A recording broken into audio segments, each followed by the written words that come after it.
Recording.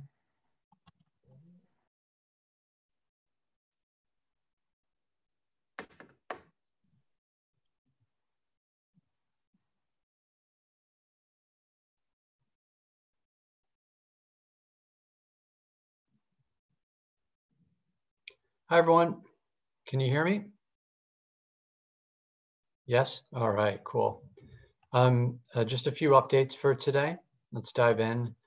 We have 241 confirmed cases now and 9 fatalities, which is a big jump from yesterday.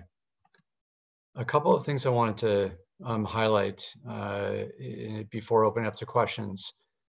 So we've continued to have some complaints about, in particular, grocery stores. And the governor issued an order requiring grocery stores to cap occupancy at 50% of store capacity, to clearly mark 6-foot spacing in checkout lines, and also to encourage spacing outside the store of 6 feet as residents wait to get inside the store, to put up signage, to have one-way aisles that are conspicuously marked inside the stores to facilitate the flow of individuals while promoting social distancing, and to install plexiglass shields to separate employees from customers at checkout lines where possible.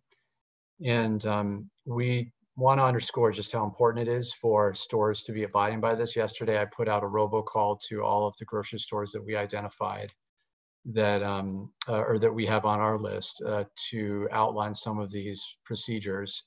And our health department is going to be conducting inspections of stores to make sure that stores are following this. We are prepared to close down stores if this continues to be a problem. It's obviously critical that stores are promoting social distancing, and these are vital assets for the community right now because of people needing food, but we need to do so in a healthy way. And so we're putting out a strong call to grocery stores and corner stores to abide by this guidance. Just a couple other notes. We'll be transferring another large group of individuals experiencing homelessness tomorrow to a hotel. And this will complete the overall kind of move to close the large homeless shelters and move people into hotels so that they're not living in very close quarters together. The next hotel that individuals will move to is in West Haven. And the only final thing that I have is I wanted to encourage people, in particular now is a very important time for people to just hunker down.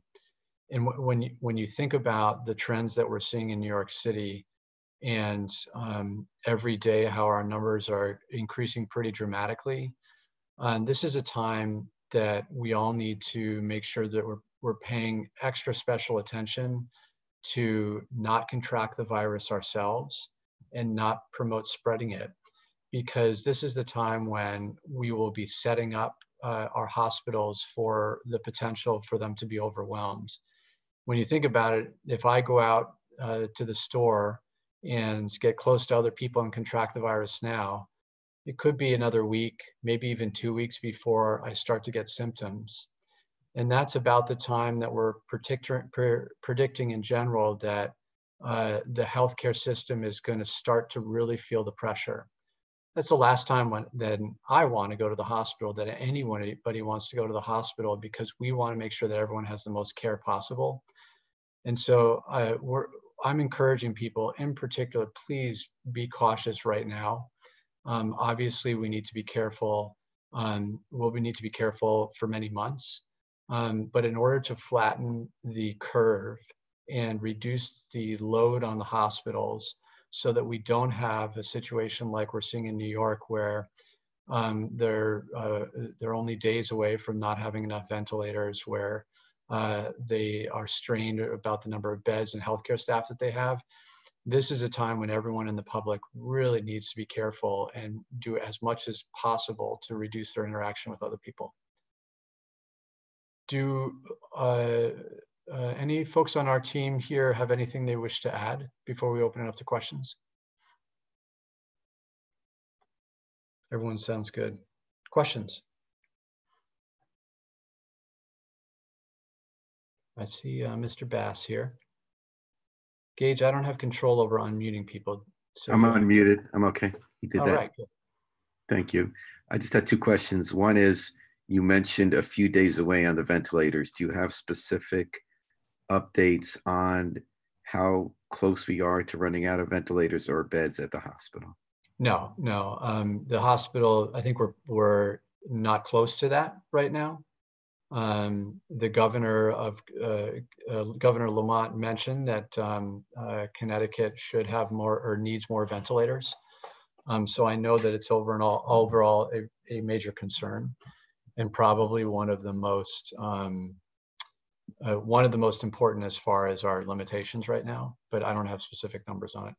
Gotcha. I would encourage you to ask the hospital that question if you can get in touch with folks there.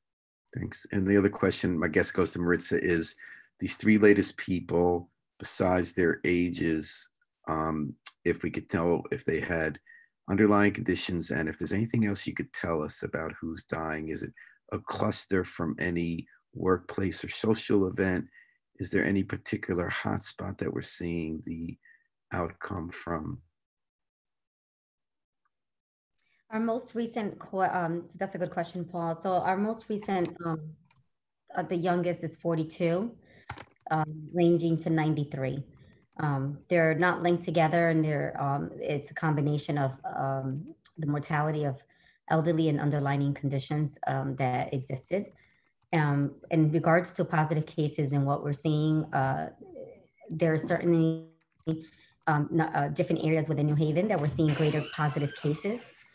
We are now assessing that data very closely so that we can engage our leaders and have a robust conversation about public health intervention and messaging around that. So that's really critical. Our youngest positive case at this time is a year old.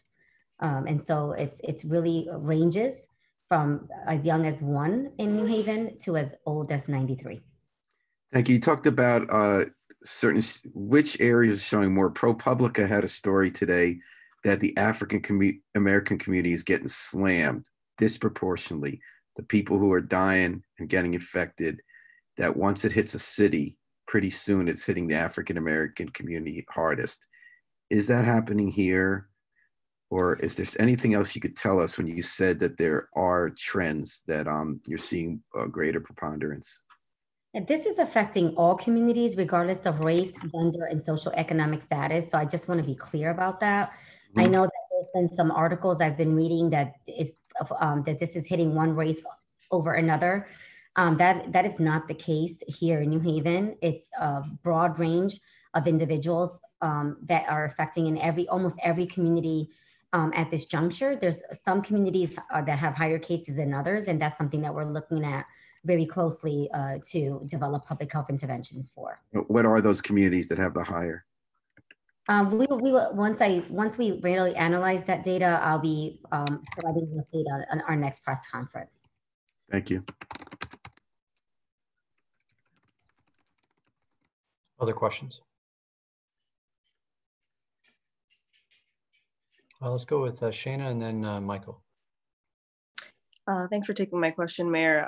As far as you know, I believe it was last week when we spoke about the parks and different places where people tend to gather. Has there been any update as far as how the enforcement of the social distancing practices have gone in playgrounds and parks in New Haven?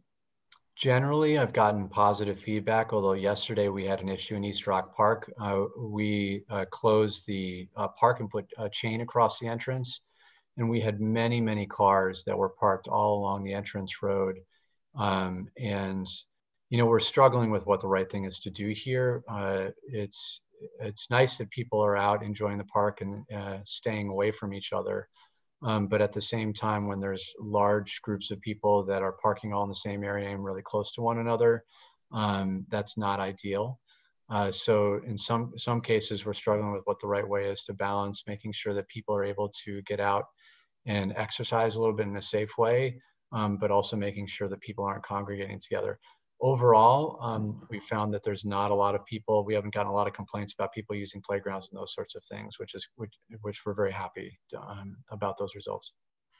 Gotcha. And I guess another question I have for you, how has the communication been with the governor and leaders at the state level? I know it's very collaborative with the mayors in town and trying to curb the transmission of the virus from town to town, with it being so overlapping at this point. But what's your communication like with the state, and how is the state really helping with the jump that New Haven seen with just within a day? I think it's generally been quite good given the circumstances. Things change so quickly right now, and it's difficult for everyone to always be communicating across or with the right people. Generally, we've been quite pleased with the state's effort to communicate with us. Occasionally, there's something that we don't hear about, but they try to fix that communication gap pretty quickly. And you know, I think similarly to my hope for people in New Haven, I need to be, and I think our team needs to be flexible with the state, that sometimes they may need to make decisions pretty quickly and might not be able to notify us right away. And so we're trying to be flexible with them, but overall, we've been quite pleased. Gotcha. I guess I have one more question pertaining really to the circumstance of low-wage workers in the city. I know Board of Alders had voted in favor of supporting low-wage workers in New Haven that are out of work or have their hours cut. How is the city, I guess my question is, has there been a conversation as far as how the city is going to support that measure? The short answer is yes. We're grateful that the federal government and the state have both issued some support packages to support local businesses and also to support individuals that are currently unemployed. There's some incentives for businesses to rehire people, which is really important. And we're exploring some potential options on the city level as well. One of my main concerns is people that are not eligible for some of the benefits, and in particular the undocumented community. So we will be having some conversations, not just internally within City Hall, but with some local funders about potential ways that we can help support people through this time. And is there any, how for local stores that are still open, grocery stores, your bodegas and corner stores, and if they're not practicing the social distancing, or if they can't, is there any assistance that's going to be given to them to do things like add the plexiglass or, those other measures that maybe other bigger corporations are able to take? My understanding is there's no financial assistance for that. A lot of these are pretty low budget things of signage and arrows. I think, and you should confirm this, but I think that the governor's order says where possible as far as the plexiglass in infrastructure. The goal is to keep people oftentimes who are very low-wage workers, who may be cashiers, for example, keep them safe as well if they're interacting with many people that are coming through the store every day. There may be other solutions, and instead of setting up plexiglass, of having people a little bit more distant from each other that are working in the facilities. Thank you, Mayor. You're welcome. I saw a question from Michael. Oh, good afternoon. I also had a question about the executive order on the grocery stores. Are the calls or complaints that you've been getting from the 2 days that it's been in effect, are they from consumers about the stores? And if it's so, is it about the stores that are not enforcing it, or the stores maybe that are enforcing it and the consumers don't like having to stand in line outside the store? Well, I have heard zero complaints from anyone who feels stores are over enforcing.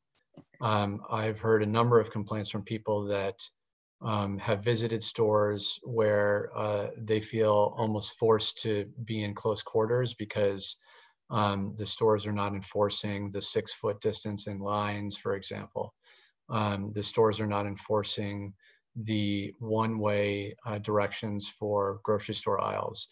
And my sense is that the main issue here is that the stores are, many of them are installing the signage, but that they're not having employees remind people that they have to, that people have to stand 6 feet apart, that people have to go a certain way.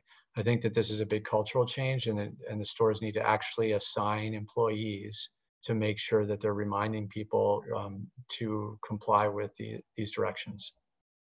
I'm imagining that most of the stores that you've gotten calls about are smaller ones. I can't imagine that Ferraro's Market or Stop and Shop doesn't know about this, but the guy with the corner store, the bodega, might not know about this. Is that possible, I guess? We've gotten complaints from about small and large stores. I understand. Thank you. Yep.